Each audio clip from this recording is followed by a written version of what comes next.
नमस्कार, मैं डॉक्टर पंकज गौड़ भाषा और साहित्य की इस अविरल मनोरंजक यात्रा में आप सभी का स्वागत करता हूं। आज हम कक्षा 7वीं की पुस्तक वसंत भाग 2 में संकलित सर्वेश्वर दयाल सक्सेना जी की बहुत प्रसिद्ध कविता शाम एक किसान पढ़ने जा रहे हैं। कविता अपने आप में एक बहुत ही जीवंत कविता है। इस कविता में कवि प्रकृति के विभिन्न दृश्यों को एक रूपक की तरह बांधकर हमारे सामने रखता है। कविता में पहाड़ है, बादल हैं, नदी है और प्रकृति को लगातार जीवंत बनाने वाले पक्षी हैं। तो आइए इस कविता के संदर्भ में जानने से पहले उस कवि के बारे में जानें जिनकी रचना आप लोगों के समक्ष मैं प्रस्तुत करने जा रहा हूं।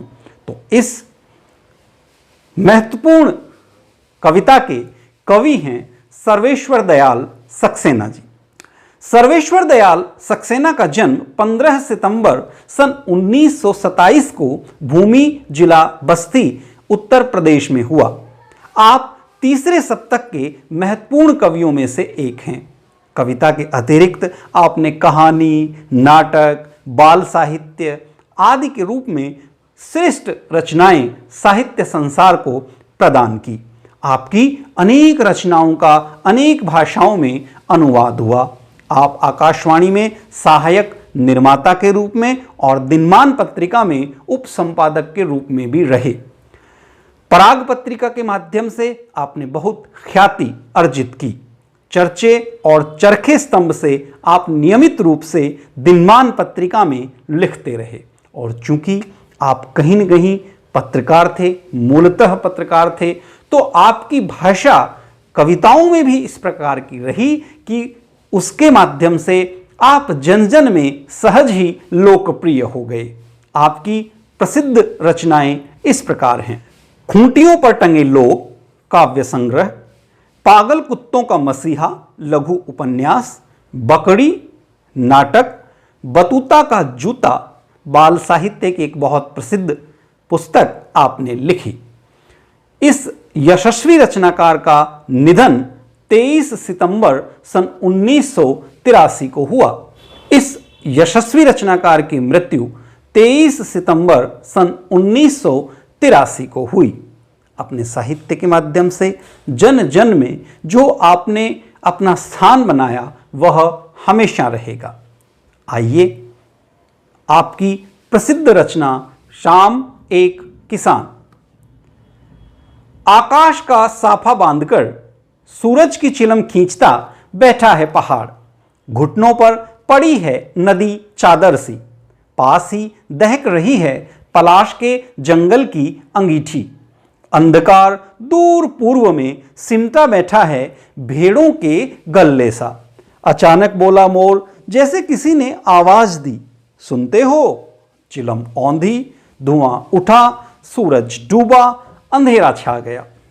तो इस कविता के माध्यम से अनेक रूपकों के माध्यम से, उपमा के माध्यम से, तुलनाओं के माध्यम से कवि प्रकृति का मानवीकरण कर हमारे सामने प्रकृति को जीवंत और जागृत रूप में प्रस्तुत करते हैं। ऐसा लगता है जैसे हम एक दृश्य देख रहे हों अपनी आंखों के सामने। आपको कविता की सप्रसंग व्याख्या करनी है, तो सबसे पहले आप कविता का प्रसंग लिखेंगे। जब भी हम कविता का प्रसंग लिखते हैं तो हमें वह स्थिति, रचना, रचनाकार का नाम, पुस्तक का नाम आदि का परिचय देना होता है। तो इसी क्रम में आप लिखेंगे: प्रस्तुत कवितांश हमारी हिंदी की पाठ्यपुस्तक वसंत भाग 2 में संकलित कविता शाम एक किसान से ली गई हैं। इसके कवि सर्वेश्वर दयाल सक्सेना हैं। कवि इस कविता में प्रकृति का एक रूपक बांधते हैं और विभिन्न रूपों में उसे देखते हैं। तत्पश्चात आप कविता की व्याख्या करेंगे। तो कवि कहते हैं, आकाश का साफा बांधकर। आकाश जो है वो एक पर्वत के ऊपर, पहाड़ के ऊपर इस प्रकार से लगता है जैसे किसान ने अपने सर पर सफेद रंग का साफा बांधा हुआ हो और उसके सामने जाड़े की शाम का सूरज है।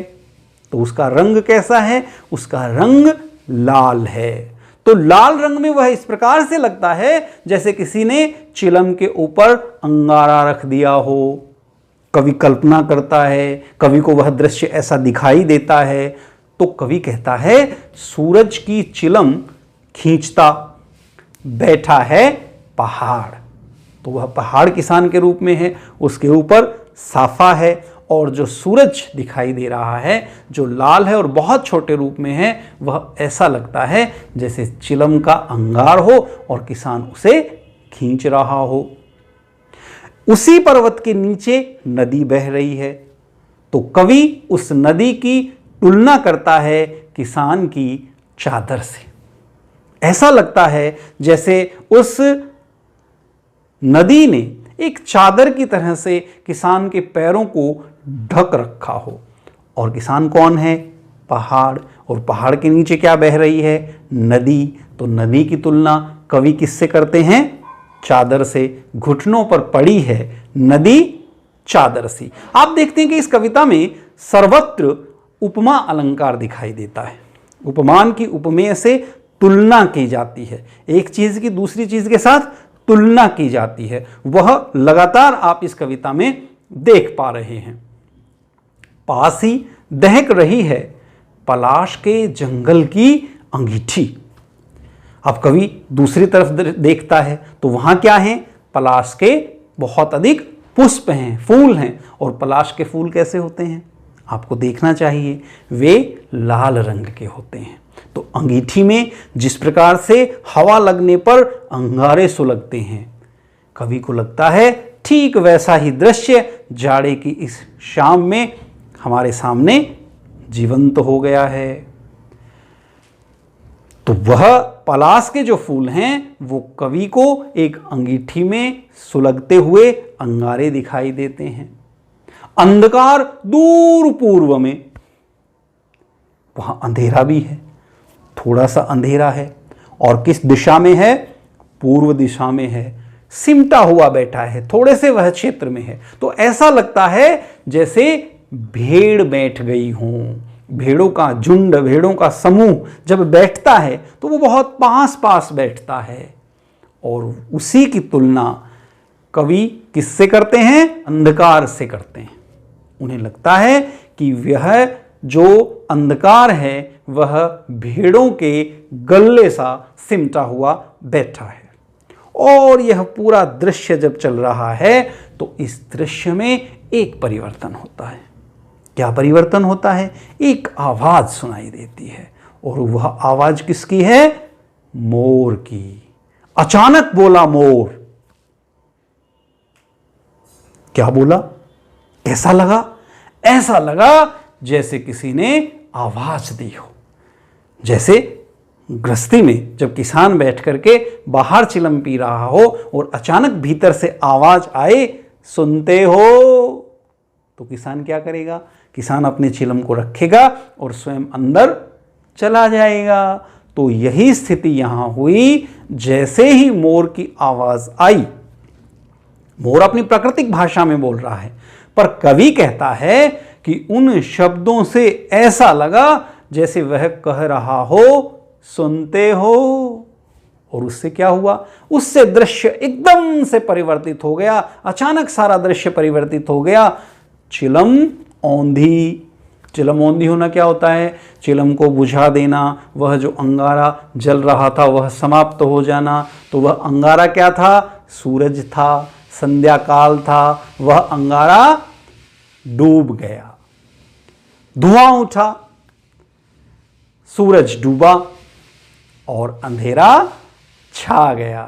तो शाम के इस पूरे दृश्य का समापन इस प्रकार से हुआ। तो इसकी व्याख्या आप करेंगे। आप देखते हैं कि इस कविता में स्थान स्थान पर चीज़ों की तुलना की गई है। अनेक ऐसी बहुत महत्वपूर्ण और आनंददायक कविताएं आपको साहित्य संसार में मिलेंगी। जहां उपमा अलंकार लगातार रखे जाते हैं, जैसे बुझी हुई राख, डूबे हुए चांद, बीते हुए पात्र, रीते हुए क्षण सा मेरा यह जिस्म। तो इस कविता में हम देखते हैं कि किस प्रकार जिस्म की तुलना कवि विभिन्न प्रकार के उपमानों से करते हैं।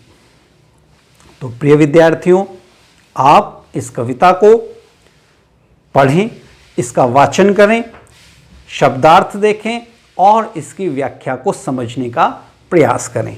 कविता एक प्राकृतिक दृश्य के रूप में हमारे सामने आती है और कवि एक प्राकृतिक दृश्य को बहुत ही सुंदर रूपकों के माध्यम से हमारे सामने प्रस्तुत करते हैं। वे विभिन्न प्रकार की उपमा के माध्यम से हमें बताने का प्रयास करते हैं कि सांझ का, जाड़े की सांझ का दृश्य कितना सुंदर और मनोहारी है।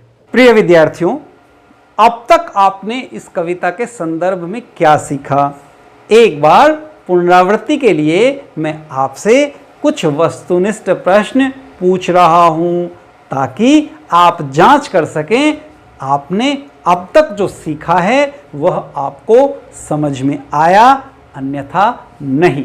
तो निम्न प्रश्नों के आधार पर हम इस कविता की पुनरावृत्ति करेंगे। इस संबंध में पहला प्रश्न है, श्याम एक किसान कविता के रचयिता कौन हैं?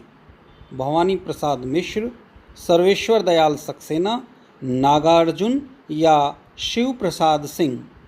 तो आपने पढ़ा इस कविता के कवि हैं सर्वेश्वर दयाल सक्सेना। पहाड़ को किस रूप में दर्शाया गया है? संध्या के रूप में, किसान के रूप में, एक पहरेदार के रूप में, एक बच्चे के रूप में? तो आपने पढ़ा पहाड़ को एक किसान के रूप में दर्शाया गया।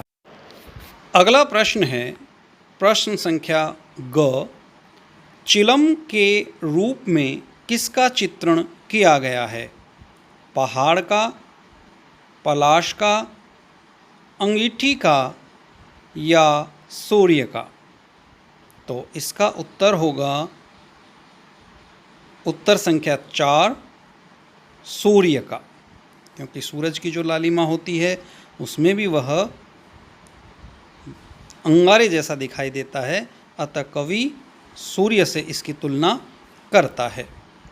अगला प्रश्न है, कौन सी अंगीठी दहक रही है? कोयले की, लकड़ी की, पलाश के जंगल की या प्रकृति की? तो इसका उत्तर है पलाश के जंगल की। पलाश के जो फूल होते हैं उनका चित्र आपने देखा, वे लाल रंग के होते हैं और अंगारे की तरह कहीं न कहीं उनका प्रभाव होता है। तो कवि अंगारे से, अंगीठी से उसकी तुलना करते हैं। तो इसका उत्तर होगा उत्तर संख्या 3, पलाश के जंगल की। अगला प्रश्न है, भेड़ों के झुंड सा अंधकार कहाँ बैठा है? पूर्व दिशा में, पश्चिम दिशा में, उत्तर दिशा में या दक्षिण दिशा में? तो इसका उत्तर होगा पूर्व दिशा में। अगला प्रश्न है, सूरज डूबते ही क्या हुआ? तेज प्रकाश, चारों ओर अंधकार, शाम हो गई, चारों ओर प्रकाश फैल गई? तो इसका उत्तर होगा चारों ओर अंधकार हो गया। आइए अब इस कविता के अभ्यास प्रश्नोत्तर को हल करें। तो इस क्रम में पहला प्रश्न है, इस कविता में शाम के दृश्य को किसान के रूप में दिखाया गया है। यह एक रूपक है। इसे बनाने के लिए 5 एकरूपताओं की जोड़ी बनाई गई है। उन्हें उपमा कहते हैं। पहली एकरूपता आकाश और साफे में दिखाते हुए कविता में आकाश का साफा वाक्यांश आया है। इसी तरह तीसरी एकरूपता नदी और चादर में दिखाई गई है, मानो नदी चादर सी हो।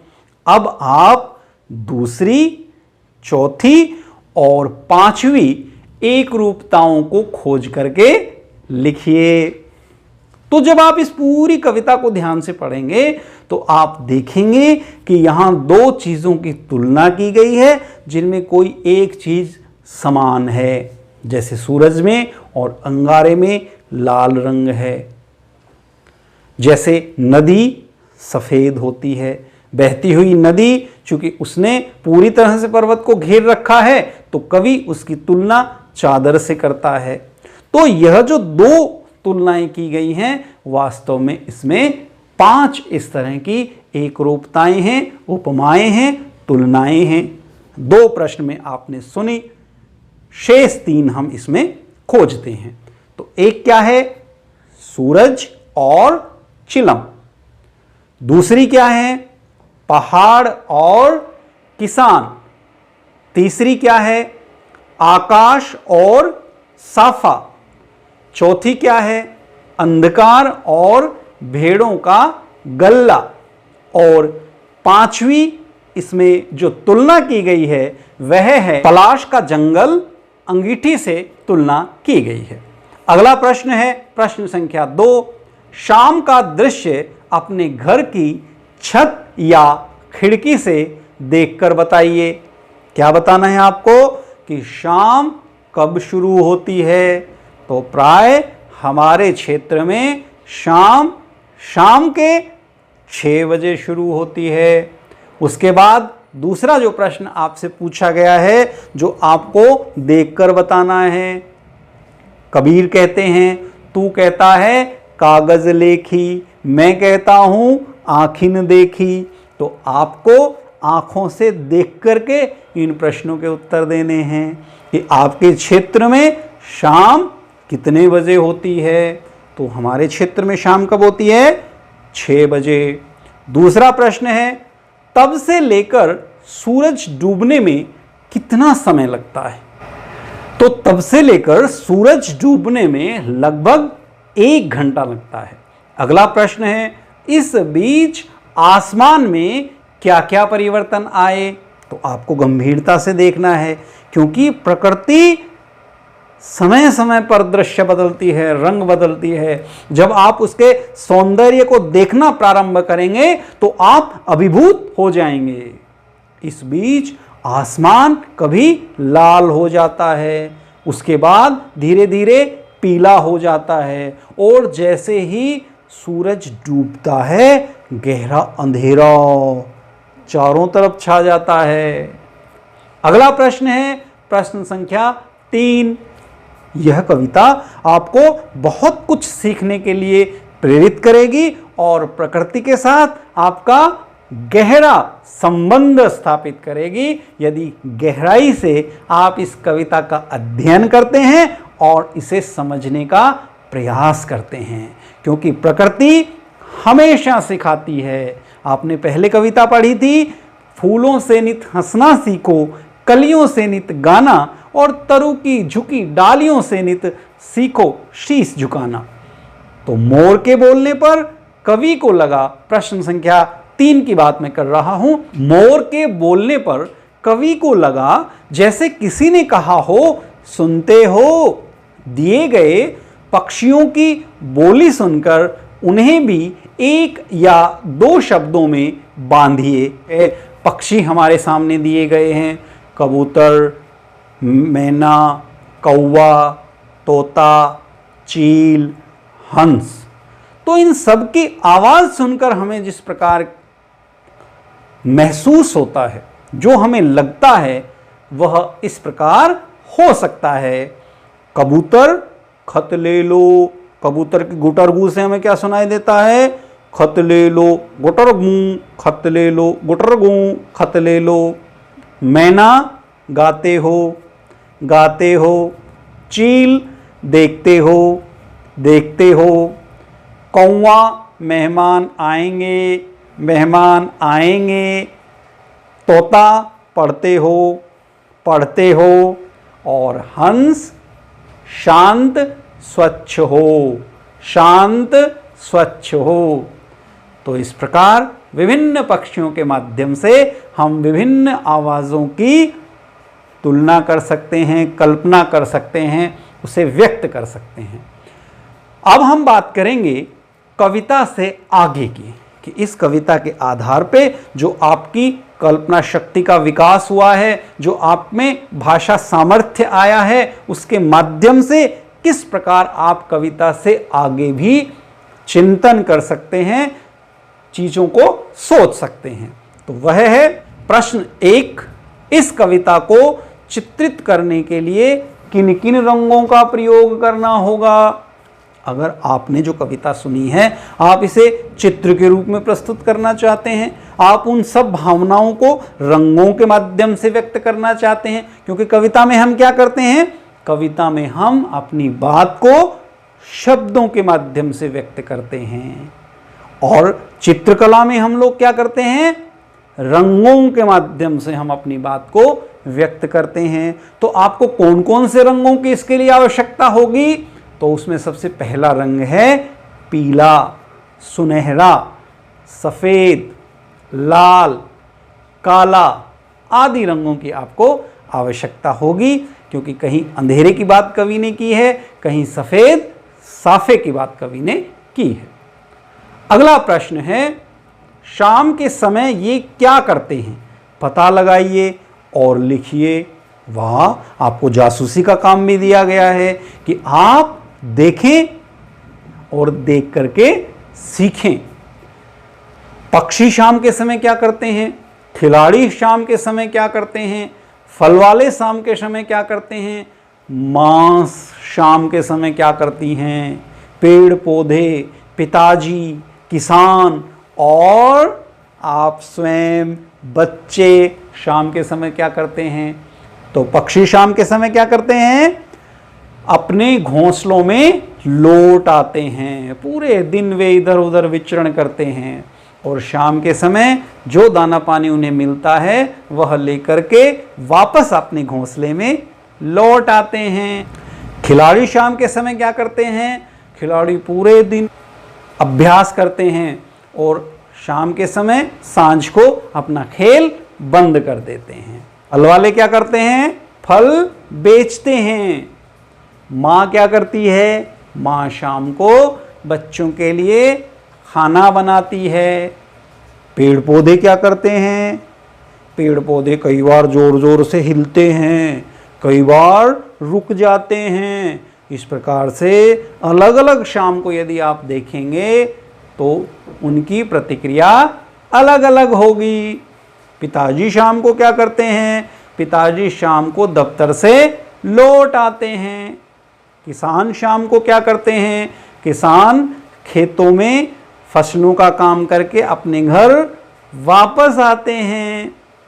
और बच्चे शाम को क्या करते हैं, बच्चे शाम को खेलते हैं। अगला प्रश्न है प्रश्न संख्या 3। हिंदी के एक प्रसिद्ध कवि सुमित्रानंदन पंत ने संध्या का वर्णन इस प्रकार किया है।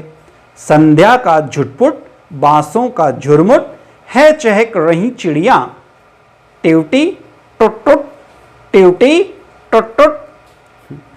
तो ये जो कविता आप लोगों के समक्ष प्रस्तुत की गई है सर्वेश्वर दयाल सक्सेना जी की, इस कविता के आधार पर आपको तुलना करनी है। क्या करना है, ऊपर दी गई कविता और सर्वेश्वर दयाल सक्सेना जी की कविता में आपको मुख्य अंतर क्या लगा। एक प्रकृति की कविता हमने शाम एक किसान पढ़ी और दूसरी प्रकृति की कविता आपने सुमित्रानंदन पंत जी की पढ़ी, तो दोनों कविताओं में क्या अंतर है। तो एक कविता में संध्याकालीन दृश्य की तुलना किससे की गई है, किसान से की गई है। किसान के माध्यम से सर्वेश्वर दयाल सक्सेना अपनी बात कहते हैं। और दूसरों में संध्याकालीन दृश्य में पक्षियों की आवाज को प्रधानता दी गई है। सुमित्रानंदन पंत जी ने ऐसा किया है। पहली जो कविता है उसमें कल्पना की प्रधानता है, उपमा की प्रधानता है, तुलना की प्रधानता है, जबकि पंत जी की जो कविता है उसमें कहीं न कहीं वास्तविकता को अधिक महत्व दिया गया है। तो इस प्रकार से विभिन्न पहलुओं के आधार पर आप दोनों कविताओं की तुलना कर सकते हैं। इसके बाद है अनुमान और कल्पना, कि आपकी कल्पना शक्ति में ये कविता किस प्रकार से वृद्धि करती है। शाम के बदले यदि आपको यह कविता सुबह के बारे में लिखनी हो तो किन किन चीजों की मदद लेकर आप अपनी कल्पना को व्यक्त करेंगे। नीचे दी गई कविता की पंक्तियों के आधार पर सोचिए। पेड़ों के झुनझुने बजने लगे, लुढ़कती आ रही है सूरज की लाल गेंद, उठ मेरी बेटी सुबह हो गई। यहां कवि ने एक और सर्वेश्वर दयाल सक्सेना जी की कविता दी गई है और उसके माध्यम से सुबह का बहुत सुंदर वर्णन किया गया है। तो एक और दृश्य जो मुझे शमशेर बहादुर सिंह जी की कविता का याद आता है वह क्या है, प्रातः नभ था बहुत नीला, कि सुबह का दृश्य यदि आपको प्रस्तुत करना हो तो कैसे आप करेंगे, तो यह आपकी कल्पना शक्ति पर निर्भर करता है कि आप कैसे करेंगे। पर एक उदाहरण में शमशेर बहादुर सिंह जी जो इनके समकालीन कवि हैं, किस प्रकार से सुबह का सौंदर्य का चित्रण करते हैं, आपके समक्ष रखने जा रहा हूं। यह आपके लिए NCERT की पुस्तक में भी उपलब्ध है। प्रातः नभ था बहुत नीला शंख जैसे, भोर का नभ राख से लीपा हुआ चौका अभी गीला पड़ा है, बहुत काली सिल जरा से लाल केसर से की जैसे धुल गई हो, स्लेट पर या लाल खड़िया चाक मल दी हो किसी ने, नील जल में या किसी की गोर झिलमिल देह जैसे हिल रही हो, और जादू टूटता है इस उषा का अब सूर्योदय हो रहा है। तो इस कविता में शमशेर बहादुर सिंह प्रातःकालीन दृश्य का चित्रण हमारे सामने करते हैं और उसके माध्यम से अपनी बात को रखते हैं। तो आप भी प्रातःकालीन दृश्य को देखें और कविता के माध्यम से उसे व्यक्त करने का प्रयास करें। इसके बाद है भाषा की बात।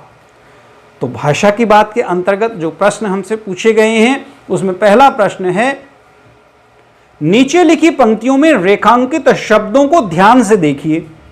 क, घुटनों पर पड़ी है नदी चादर सी। ख, सिमटा बैठा है भेड़ों के गल्ले सा। ग, पानी का पर्दा सा मेरे आसपास था हिल रहा। घ, मंडराता रहता था एक मरियल सा कुत्ता आसपास। ग, दिल है छोटा सा छोटी सी आशा। तो ये एक बड़े प्रसिद्ध गीत की पंक्तियां हैं, दिल है छोटा सा छोटी सी आशा। और उसके बाद है, घास पर फुदकती नन्ही सी चिड़िया। इन पंक्तियों में सा सी का प्रयोग व्याकरण की दृष्टि से कैसे शब्दों के साथ हो रहा है, तो यह आपको बताना है, इसका उत्तर आपको देना है। तो यहां पर जो सा सी का प्रयोग किया गया है वह उपमा के लिए किया गया है, चीजों की तुलना की गई है। जैसे चादर की तुलना नदी से की गई है और यह तुलना समानता बताने के लिए की जाती है, उपमा अलंकार के अंतर्गत की जाती है, जिसके संदर्भ में आप आगे पढ़ेंगे। अगला प्रश्न है, निम्नलिखित शब्दों का प्रयोग आप किन संदर्भों में करेंगे? प्रत्येक शब्द के दो दो वाक्य बनाइए। तो आपको इन शब्दों से दो दो वाक्य बनाने हैं। शब्द क्या हैं? औंधी, दहक, सिमटा। तो कैसे शब्द वाक्य बनाएंगे आप? तो औंधी से आप वाक्य बना सकते हैं, मटकी औंधी पड़ी है, बाल्टी औंधी पड़ी है। उल्टा करके जब आप किसी चीज को डाल देते हैं तो उससे आशय इसका है। दहक, सिगड़ी में आग दहक रही है। राहुल के मन में क्रोध की अग्नि दहक रही है। और अंतिम जो शब्द है वह है सिमटा। हर्ष डर के मारे कोने में सिमटा बैठा है, मैं अपने में सिमटा बैठा हूं। तो इस प्रकार से आप इन शब्दों के माध्यम से अपनी अभिव्यक्ति को धार दे सकते हैं। प्रिय विद्यार्थियों, इस प्रकार आज आपने इस पूरी कविता का वाचन किया, सर्वेश्वर दयाल सक्सेना जी के संदर्भ में उनके परिचय को जाना, पाठ से संबंधित विभिन्न प्रकार के प्रश्नों के उत्तर दिए, उन्हें हल करने का हम लोगों ने प्रयास किया। तो ये सभी चीज़ें निश्चित रूप से इस कविता को रोचकता के साथ आपके समझने में सहायक होंगी। बहुत बहुत धन्यवाद। आपका दिन शुभ हो।